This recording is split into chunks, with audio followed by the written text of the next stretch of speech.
The Pro Bowl may not have an actual game this year, but that doesn't mean you don't have one last opportunity to see Seahawks stars on display in Las Vegas. Dallas Cooper and I are going to be discussing the first annual Pro Bowl games and which Seahawks will be participating on our latest installment of Locked On Seahawks. You are Locked On Seahawks, your daily Seattle Seahawks podcast.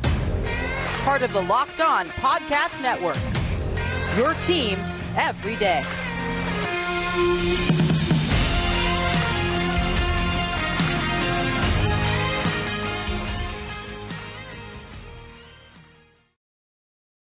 Greetings, 12. This is Corbin Smith, your host for the Locked On Seahawks podcast. Joining me for our Thursday show, my co-host, Dallas Cooper. A special thanks to all the 12s out there, as always, for making Locked On Seahawks your first listen 5 days a week. We greatly appreciate it. The Pro Bowl is coming up, and not the typical Pro Bowl, though. No actual tackle football game, and I'm using that in quotes anyway. There's a reason they got rid of the game, and they've replaced it with a bunch of middle school games, which quite frankly should be a little bit more entertaining. We'll be discussing which Seahawks that you can see one last time during the Pro Bowl games this week. And then we'll be dishing out our roster reset on defense, taking a look at the defensive depth chart as it stands, positions of concern, positions of strengths, and taking a look at which players we expect to be back and which ones will be shown the door this offseason on the defensive side of the football. It's a jam-packed schedule coming your way, courtesy of Prize Picks. Prize Picks is daily fantasy made easy. Pick 2 to 6 players, and they score more or less than their Prize Picks projection. You can win up to 25 times your money on your entry. First-time users can receive a 100% instant deposit match up to $100 with the promo code Locked On. That's prizepicks.com, promo code Locked On. Now for your lead story here on our Thursday edition of Locked On Seahawks. For the first time in a long time, there won't be a Pro Bowl game this year. No tackle football. They eliminated it. And the NFL was hoping that changing things up with an array of skill competitions and games would entice more players to show up for the event. That remains to be seen. We've already seen Tyler Huntley of the Ravens, who had 3 combined touchdowns this year, get selected as a Pro Bowl alternate because so many guys in the AFC have dropped out. So I don't know that that's necessarily working for the NFL at this point. But I will say this, Dallas, there is some intrigue to seeing NFL players, move away from actual football and do some skill competitions. In particular, I'm excited to see what Geno Smith, who led the NFL in completion percentage this year, is going to be able to do, putting on a show in the precision passing competition, which is going to be happening later today, in fact. Geno Smith has an excellent shot of winning that. Geno Smith, throughout the year, showed his accuracy, and it's going to be fun seeing this in sort of a game style. It's kind of interesting, as you said, seeing NFL athletes that we're watching playing tackle football, all of a sudden playing games that maybe some of us played when we were younger. Yeah. It's really fun. I'm kind of honestly interested about Tariq Woolen in the dodgeball. I think he really is going to be good at that. I mean, 6'4", he's fast. I think he's going to be excellent at dodgeball, and it's going to be fun. That's something that I loved playing when I was growing up, and I want to watch.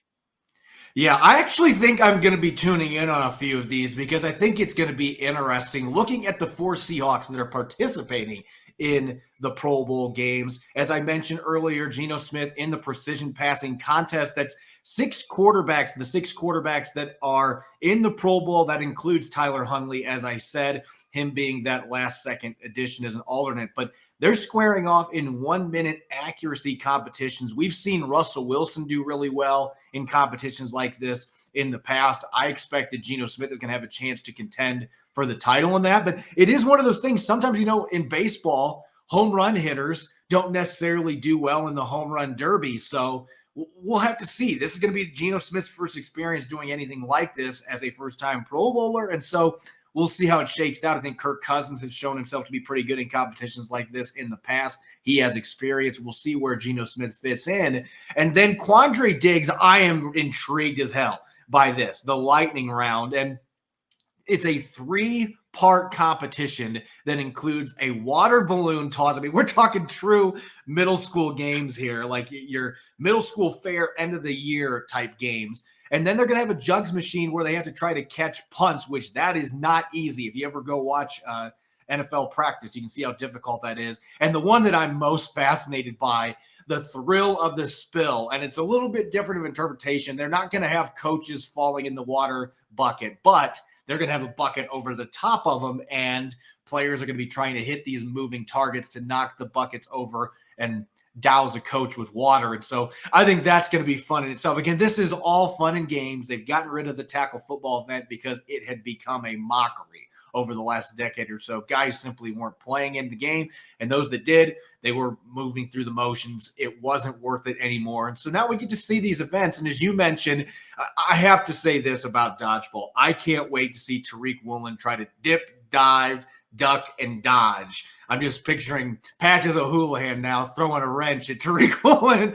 If you can dodge a wrench, you can dodge a ball. I think it's going to be a lot of fun seeing where he fits in. Sometimes being a bigger guy, tall like that, it's more area for opponents to hit, and he's going to have to show he can throw the dodgeball too. But a traditional 5-on-5 event, and one that has some good wordplay, the kick-tack-toe competition with Jason Myers, the specialists are going to be teaming up, aiming to get 3 in a row. I will add this as well. If you're going to be watching the flag football game, that's what the NFL has chosen to replace the tackle football game. Geno Smith, Tariq Woolen, and Quandre Diggs are all on the roster to be able to play in that game. Kickers aren't going to be involved in flag football, so Jason Myers won't be on that roster. But there are going to be several opportunities from Thursday through Sunday for Seahawk fans to be able to see 3 or 4 of their star players from their playoff team this year one last time before they truly go into the offseason. And I think it's going to be a lot of fun, even if it isn't necessarily the best solution, trying to figure out how to replace the actual Pro Bowl game.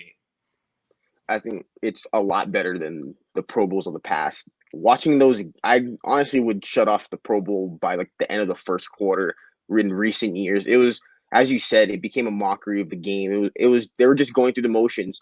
And to be honest, it's not the players' faults either, because they don't want to risk injury in a game that means absolutely nothing to them. Yeah. So it's just really a tough situation for the NFL, and it is a tough thing for them to do, finding this solution. And I think this is a step forward, though. It's a lot more fun, brings a lot more intrigue to it. I think the best solution to all of this is just me personally, because I'm a video game guy, even though I'm not a fan of recent Madden games. Why not have like a Madden tournament with Pro Bowlers? You can't tell me that guys wouldn't be lining up to play in that. And you could have charities involved.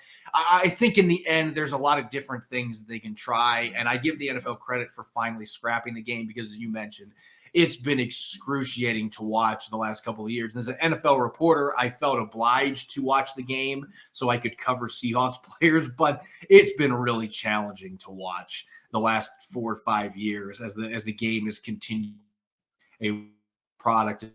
Credit to the NFL stepping up and getting rid of it. And I don't know if this is going to be the solution for them with these games, but I think it's the start, and maybe flag football. I think the flag football game is going to be fun to watch anyway, and guys aren't going to have to worry as much about the injury issues, things of that nature. So I will be tuning in for at least a few of these events because I do want to see what the dodgeball games look like. 4 teams, they're going to be doing a small tournament with that, what the actual flag football game looks like. And with the Senior Bowl coming up on this weekend as well, there's a lot on tap to watch in terms of football, actual football. So this will be a nice change of pace to see Seahawks start, even if they're not actually playing football in Las Vegas. Coming up next, we're going to take a look at the Seahawks defensive depth chart as we head into the offseason. Which positions stand out as strengths heading towards 2023, and which areas are major concerns that John Schneider and the front office should be looking to fix up in the next couple of months? We're going to be breaking all that down here on our Thursday edition of Locked On Seahawks. This episode is brought to you by FanDuel. This year, the only app you need at your Super Bowl party is FanDuel, America's #1 sportsbook. We're really excited about our new sports betting partner for Locked On because FanDuel is the #1 sportsbook in America. And if you're new to FanDuel, that's even better. They have so many great features that make betting on sports fun and easy. Download FanDuel now so you can bet on Super Bowl 57 with a no-sweat first bet. You'll get up to $3,000 back in bonus bets if your first bet doesn't win. FanDuel lets you bet on everything from the money line to point spreads to who will win or who will score a touchdown. Looking forward to the big game. I'm leaning towards taking a big swing with Travis Kelce as my MVP pick at plus 1,200. He has been dominant in the playoffs, so I am pretty confident about his ability to do that in the Super Bowl. If you want to make that bet like me, the FanDuel Sportsbook app is safe, secure, and super easy to use. And best of all, you can get paid your winnings instantly. So join FanDuel today at FanDuel.com/LockedOn to claim your no-sweat first bet on Super Bowl 57. That's FanDuel.com/LockedOn. Make every moment more with FanDuel, official sportsbook partner of the NFL. You're listening to the Thursday edition of Locked On Seahawks. I'm Corbin Smith. Glad to be joined for today's show by my co-host, Dallas Cooper. A special thanks to all the 12s out there, whether this is your first time listening to the Locked On Seahawks podcast or you're a regular listener. We appreciate all of you. Thank you for your support. Locked On is heading to the Senior Bowl. Get inside analysis from the hosts that cover the NFL's next generation in college and find out which NFL draft boards these players will be climbing all in one location. Subscribe to Locked On NFL Draft for nightly live shows from the Senior Bowl on Tuesday, Wednesday, and Thursday at 9 p.m. Eastern time. All right, it's time for our roster reset. We do this every single offseason. Again, for our regular listeners, we've talked about this. We like to take more of a macro look initially to begin the offseason, just kind of looking at the big picture, and then we dive into more specifics. And so last week, Dallas, we looked at the offensive depth chart for the Seahawks as it stands. We're going to do the same thing today on the defensive side of the football. And the interesting thing is this defense struggled so much at times this past season, and yet you look at the contracts, and for the projected starters right now, heading into next season, the only players that don't have a contract are Poona Ford and Cody Barton, but that doesn't mean that there are not other question marks on this roster, particularly in the middle of the front seven with defensive tackle and linebacker. This front seven, as Pete Carroll said in the end of season press conferences, it needs to be a lot better. There needs to be a game wrecker over there. Seattle seems to have a good rotation of dudes over here, and they didn't play to their potential. But when you break it down into more micro splits, they actually played pretty well in certain packages and certain fronts. So I think there is something to go with there for the coaching staff. But as you said, there needs to be more guys up the middle, specifically as D-tackle, linebacker. Cody Barton's contract's coming up. Jordan Brooks had an injury to end the season. It's going to be tough. They're going to have to replace a bunch of snaps in the middle of the field. And as you said, Poona Ford, he had to switch to 3-4 this season, sort of struggled at times. It was a tough fit for him. Pete talked about maybe moving him back to the nose a lot, and that could be interesting. But as you said, the contract's up. So is he really going to be back? And Shelby Harris also, as we were talking about prior to the show, a $12 million cap hit. I don't think there's any way, as you said, that he's going to be back on the team with that cap hit. There's going to be some sort of thing they're going to have to do to bring him back. That middle of the field, through the draft or free agency, is going to need to have more talent and just more game wreckers. Yeah, Pete Carroll was talking about closing that gap with San Francisco. It's something that the 49ers have been able to do. And they've been helped by the fact they've had a lot of really high draft picks in the last 5 or 6 years. And that's helped them get elite talent. But they have Eric Armstead in the middle. They have a few other defensive tackles. Javon Kinlaw has been somewhat disappointing, but he's given them some good snaps at times as a first-round pick. But they've got a lot of really good players in the middle of the trenches. Then they got Nick Bosa on the outside. And when you got a pass rusher of that caliber, it makes life easier for everybody on the inside and vice versa. And so the 49ers, they have been able to build that dominant front seven built around the front line. They've got tons of talent up there, even after trading DeForest Buckner. So Pete Carroll is not wrong assessing the state of the defensive line and realizing, especially running a 3-4 defense, they are going to need a really disruptive playmaker at the defensive tackle position. And quite frankly, even in the Legion of Boom years, they didn't need to have somebody like that because they had so many elite talents at every other position. And Brandon Mebane, I think, was an underrated player. He was a really solid defensive tackle. Tony McDaniel was good. They could get away with having role guys playing a 4-3 defense than with everybody else they had on that defense. This defense doesn't have that kind of talent right now across the board.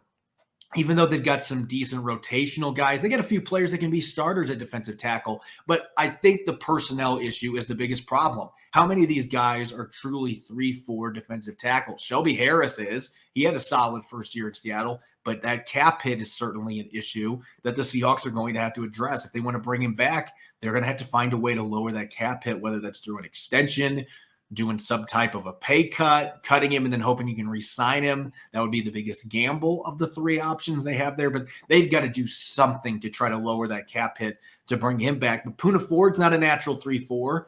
Al Woods plays fine in the nose tackle position, but he's going to be 36 in March. He's not getting any younger. Brian Monet has a severe knee injury. Who knows when he's going to be back next year?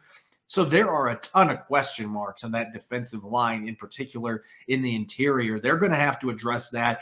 I think linebacker, though, in the short term is just as big of a problem because, as you mentioned, Jordan Brooks is under contract, but he tore his ACL at the end of the season. So who knows how quickly he's going to be able to get back. Pete Carroll seemed to have some type of optimism to him, and we know Pete Carroll's as optimistic as any coach in football. So it's not surprising, but he seemed optimistic about the chances that maybe Brooks could be back for the start of the 2023 season. We've seen a few players do that, but I would be really surprised if he's ready for week one. In fact, I expect he's going to miss several games next year. And Cody Barton's a free agent. Even though he improved in the second half of the season, is that enough to bring him back? And so they've got major question marks there. Tanner Muse and John Radigan are your backups, and maybe Vi Jones ends up playing his way into the competition there with another offseason to get better, get stronger, but they don't have a lot of options at that position. And so I'm going to be fascinated when we get later into the show here to talk about some ways that they can try to address this, because I could see a lot of musical chairs at those two position groups, not just with free agency, but also with the injuries they're dealing with, like Jordan Brooks and some of the personnel issues they're trying to tackle if they are going to stay with the 3-4 defense. Now, putting that depth chart back up, where I do think that the Seahawks have a major advantage here, I like the situation at cornerback. Tariq Woolen and Mike Jackson are going to be back. Trey Brown is going to be back. And I expect with a full offseason where he's not rehabbing, that Trey Brown is going to return to form. So if I'm Mike Jackson, I'm looking in the rearview mirror and looking, Trey Brown's going to be coming. Can you hold on to that starting job? Absolutely. But I think Trey Brown is going to get every crack at winning that job next year, because we saw what he could do before he suffered that patellar tendon injury a couple years ago. And so those three on the outside, you've got some really nice building blocks at your corner position. And they got Kobe Bryant in the slot, who I thought improved gradually as the season progressed. And going into year two, he should be much more comfortable playing in the slot. They can add some competition there. But corner actually looks like it is a position of strength, both short and long term, as these guys continue to grow together. And at safety, I expect Ryan Neal is going to be back as a restricted free agent. Jamal Adams is going to be coming back from his injury. Who knows what he looks like at the beginning of training camp, but they're hoping he's ready for the start of training camp. And Quandre Diggs played great football down the stretch and looked like his old self. So that should be an area of strength. The secondary, it feels like there are far less questions aside from just some of the injured players coming back than there is at the other positional groups. Yeah, secondary is actually from the past years. It was kind of one of their weaknesses, and it's become sort of, with the revamped couple of drafts, it's become a strength. And as you said, with the strength already at safety with the veterans and Jamal Adams, Ryan Neal, Quandre Diggs, you even have a guy they brought on late in the season, and Jonathan Abrams, that's been in the league for a little bit. Those are quality players that can really provide quality snaps to lead a defense. Now at corner, I'm really interested to see, as you said, brought up, maybe they bring competition for Kobe Bryant. If there's a good nickel, potentially a guy like Brian Branch in the draft, I'm just going to throw his name out there. If he falls, you could potentially see him come in and run his money for Cody and try to get that, or Kobe, and try to get that nickel corner position. But as you said, D tackle and linebacker has to be the focus, getting guys up front. The secondary seems a lot more put together than the front seven. The front seven needs to be the major change in the offseason. Yeah, and I think that the one position group that we haven't discussed yet is that edge group that certainly could get overhauled too. There are some pieces there. Uchenna Nwosu was a Pro Bowl alternate, had a fantastic season. I thought Boye Mafe had a very good rookie year, even though the pass rushing numbers aren't where they want them to be. He still had 3 sacks in limited opportunities, and he was excellent setting the edge against the run. Darrell Taylor had a really strong finish, so that's encouraging going into the last year of his rookie deal. So it feels like there's pieces there that fit with what they're wanting to do in this 3-4 defense, and those guys are going to be better if they can improve their interior defensive line by default. that's going to have a ripple effect, a domino effect on those edge rushers in a 3-4 when you have overhanging pass rushers like that. So I don't know that we're going to see major overhaul there, but if Will Anderson's there at pick number 5 or they trade up to get, that is a dynamic playmaker that you can put with Uchenna Nwosu and Boye Mafe and Darrell Taylor. And so certainly they could explore that. I don't expect they're going to be spending a ton of money to add a pass rusher in free agency, but it feels like that would be kind of the middle of the pack type need. Defensive tackle, linebacker continue to be major areas of concern. And we're going to be talking about how the Seahawks maybe can address those needs and which players we think will be back, which ones will be on the way out. We're going to be taking a roster reset on the defensive side of the football coming up next year on our Thursday edition of Locked On Seahawks. This episode is brought your way by Prize Picks. With the Super Bowl coming up in 2 weeks, I like A.J. Brown to snag a touchdown against the Chiefs. With Prize Picks, it's easy to play daily fantasy and put those entries to the test. Pick 2 to 6 players. If they score more or less than their Prize Picks projection, you can win up to 25 times your money on any entry. No competing against other people. It's just you versus the projections available. Prize Picks offers projections on any sport you watch, whether it's the NFL, NBA, MLB, even disc golf. Entries can be made in 60 seconds or less. It's that easy, safe, and fast withdrawals, and it's currently operational in over 30 states as well as Canada. So download the PrizePicks app or go to prizepicks.com to sign up to play daily fantasy sports. First-time users can receive a 100% instant deposit match up to $100 with the promo code Locked On. If you deposit $100, PrizePicks will give you $100. Don't forget to enter the promo code Locked On at sign up for an instant deposit match up to $100. You're listening to the Thursday edition of Locked On Seahawks. This is your host, Corbin Smith. Glad to be joined today by my co-host, Dallas Cooper. A special thanks to all the 12s out there, whether you're listening in Argentina or nearby Renton. We greatly appreciate you making Locked On Seahawks your first listen 5 days a week. And for your second listen, the Locked On team is heading to the Senior Bowl. Get inside analysis from the hosts that covered the NFL's next generation in college and find out which NFL draft boards these players will be climbing, all in one location. Subscribe to Locked On NFL Draft for nightly live shows from the Senior Bowl on Tuesday, Wednesday, and Thursday at 9 p.m. Eastern Time. All right, it's time for our roster reset. We just looked at the Seahawks defensive depth chart, and they don't have a lot of free agents in their projected starters, but there certainly are some players that have a year or two left under contract that may be potential cap casualty candidates. And so let's discuss our locks, players that are on the bubble and players that are on the way out. Don't let the door hit you on the backside. So we're going to be discussing this a little bit. And it's interesting because you and I were talking about this as we prepared before the show. And I think a lot of people, a lot of fans, the general consensus is that this is a defense that needs quite a few changes. And there needs to be some major moves made at multiple position groups. And yet I was interested to see that you had a lot of players coming back as locks for this defense and maybe just bringing them back for a second year in the scheme, they'll be better by default.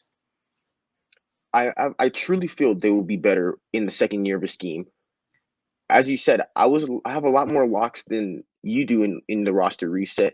And one of the bigger changes was, compared to me and you, was that I had Shelby Harris as a lock. I think he's going to be integral for the interior defensive line, especially if they add a younger piece. He's a quality veteran, a presence in the locker room. And yes, he has a $12 million cap hit. Find a way to restructure it. Find a way to get him back on the team, because I think he really does have a valuable impact. And Cody Barton as well, I feel, needs to be a lock. With the limited depth already at linebacker with the Jordan Brooks injury, only having Tanner Muse, John Radigan as your backups, you need Cody Barton back. I don't think you want to completely overhaul and have all new linebackers having to fit into a scheme that they haven't played before. You want Barton's been in this defense. As you said, he improved in the second half of the year.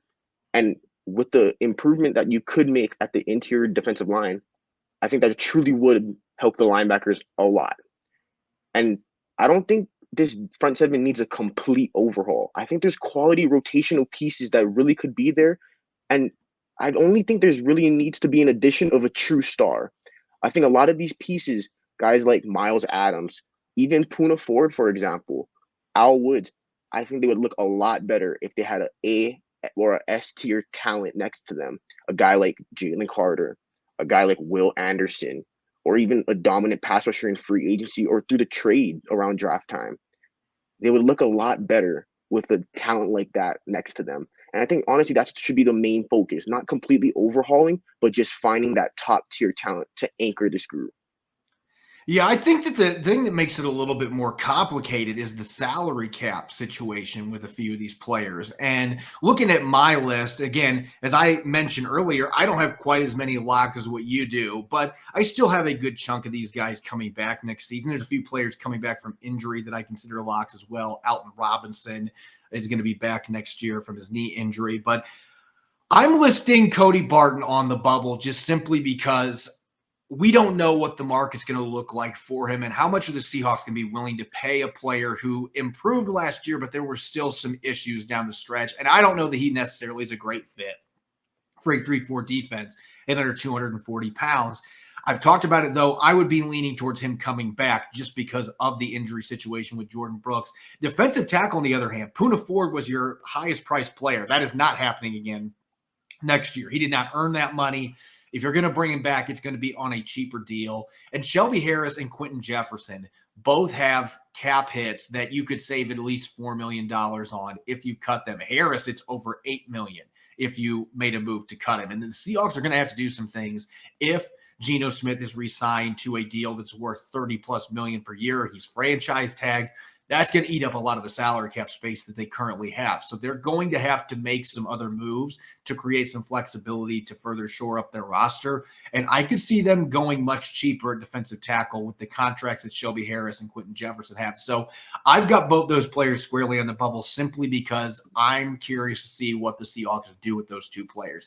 Jefferson, I think, is more likely to be back on his contract because he finished 14th in the NFL among defensive tackles and pressures last year, and he was a really good pass rusher. Harris, with his age and the $12+ million cap hit, though, that is one of the contracts they are absolutely going to have to address. Could they bring him back? Sure, but they need to find a way to do it at a much cheaper price point from a cap hit perspective in order to bring him back, because he's not the game-wrecking defensive tackle they're looking for. He's a very solid player, a starter caliber, but as you said, I think if you put Jalen Carter on the line with him, or you put a game-wrecking defensive tackle with Shelby Harris, Harris is going to be better by default. I would agree with you there. I don't think they need to completely retool this group and just start over.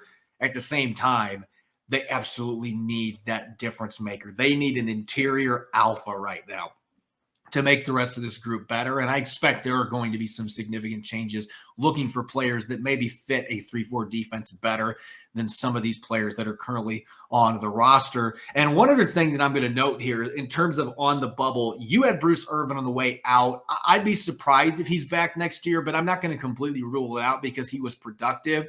Just don't make him a starter. That was what my issue was. He was playing way too many snaps last season for my liking late in the year. I think that he's a guy that can still give you some good reps as a situational pass rusher, and his leadership, that is something that is invaluable for a defensive line edge group that is pretty young away from him. Even Uchenna Nwosu is only 26, so it's still a pretty young group. So I wouldn't say it's impossible he's back, but I'd be a little bit surprised if Bruce Irvin plays another season for the Seahawks, especially if they draft an edge rusher, as I'm expecting that they're going to, and it might even be with one of their first-round picks, so they add another edge guy. Then there's not really a place on the roster, especially with Alton Robinson coming back and Tyreek Smith, they're hoping maybe contributes as well. Probably not a spot for him, but I will keep him on the bubble just because it's Bruce Irvin, and I thought he played fairly well last year when they used him in the right role. Okay, Dallas, real quick, let's talk about some priorities here. The defensive line, at defensive tackle, there's a lot of different options that they have. They could look at free agency. They could look at the trade market. The draft has some pretty solid defensive tackles as well. What do you think the Seahawks need to do to try to address that position? You've said they don't need to completely overhaul it, but how do they get that alpha? What is the path to do that to make the rest of this group better? I think path A is draft Jalen Carter. That's the first path you can get there. If that is not you gotta hope he's there. If he's not available, then your other path is gonna have to be through the trade market or potentially through free agency. And in the trade market, I don't know if you're really going to be able to find that alpha interior, but there could be a couple edge rushers on the market available for prized picks. Guys like Brian Burns, potentially. You could get them for second round picks, maybe a couple firsts or a first and a second. Because at the time earlier in the season, they were going for 2 first round picks. Now it's a draft season. Carolina might be trying to make a move up for a quarterback. So I think there's a couple ways you can upgrade this defensive line to get that alpha talent. And as you said, if Poona Ford and Shelby Harris aren't back, you're going to need some extra rotational pieces as well. Guys like Draymond Jones are unrestricted free agents. They played in the 3-4. Zach Allen with the Cardinals, really good run defender as a 5-tech 4-eye in the 3-4 defense. And those are the kind of people that the Seahawks need. They need those big run stuffers in the middle that could also get some pressure. Yeah, I think that you just mentioned Draymond Jones and Zach Allen are 2 players that would be decent fits for the scheme they're running. It's all going to boil down to cost because free agency is always more expensive than going the draft route. And there are certainly some fun ones. Brian Breesy from Clemson, if you're looking at who's after Jalen Carter. Brian Breesy, I don't know that he fits a 3-4 necessarily, but he's a player that could develop into being able to play in that system, and he can get after the quarterback, an outstanding athlete. And then you've got Siaki Ika of Baylor, 6'4", 358 pounds. You want to talk about a guy that'll improve your run defense. Right there is a player that probably is a second rounder right now. But if he tests fairly well at the combine, maybe he's this year's Jordan Davis and vaults into the first round because he's a player that's had some pass rushing production as well at Baylor. And so Ika's a player that I'm very fascinated by that maybe they could add there. Linebacker, as I mentioned, I think in the short term, they're going to have to figure the defensive tackle position out, obviously. But they've got to figure out what they're going to do there because, again, I don't think Jordan Brooks is going to be ready for week 1. In fact, I would lean towards him missing the first half of the season rather than being back week 1. I think he's more likely to miss half the season. And if they don't bring back Cody Barton, I don't necessarily know that that's a given that Barton's going to be back. Again, he's on my bubble. You are potentially going into the season with both of your starters from last year out. So who's going to handle the play calling duties in the middle? And they need to start looking at some players that fit the personnel or the scheme that they're wanting to run better. They need some bigger guys that are thumpers. I'm going to say this right now. If you're going to splurge in free agency, I think Jermaine Pratt from the Bengals is a player that would be worth it. At 250 pounds, he can cover, had a 80-plus grade on Pro Football Focus this year. He can blitz some. He's improved as a run defender. He's got the size to play in a 3-4. It would be costly, but if you have concerns about Jordan Brooks down the line and you're not bringing back Cody Barton, that's the kind of experienced player that I could justify making a few other roster moves to open up cap space and going out and get in. And then in the draft, there's some interesting players. Drew Sanders from Arkansas can rush. He's a blitzer, a little bit undersized for my liking for a 3-4. And at the same time, he does have the disruptive playmaking qualities that the Seahawks will be looking for.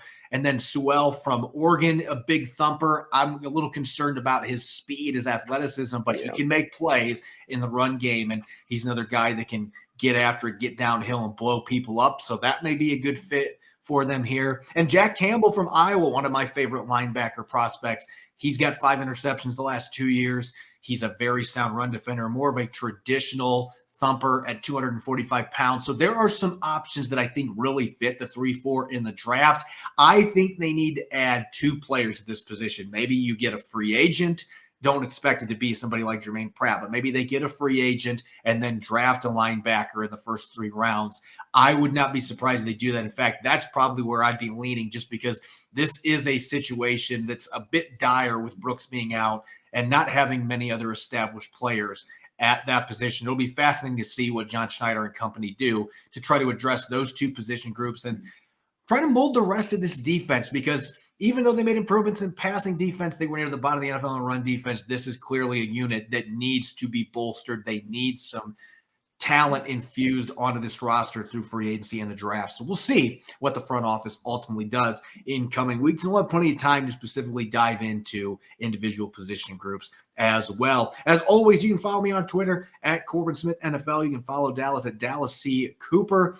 Make sure to check out Locked On Seahawks on Apple Podcasts, Google Podcasts, Spotify, and streaming 5 days a week on YouTube. Coming up on our Blue Friday episode, it's Fan Fiction Friday. We'll have another topic for our listeners to chime in on with the Seahawks offseason. And we'll kick off our free agent frenzy, looking at some free agents to watch in the AFC East division. You won't want to miss it. Thanks for listening in. Enjoy the rest of your Thursday. Go Hawks.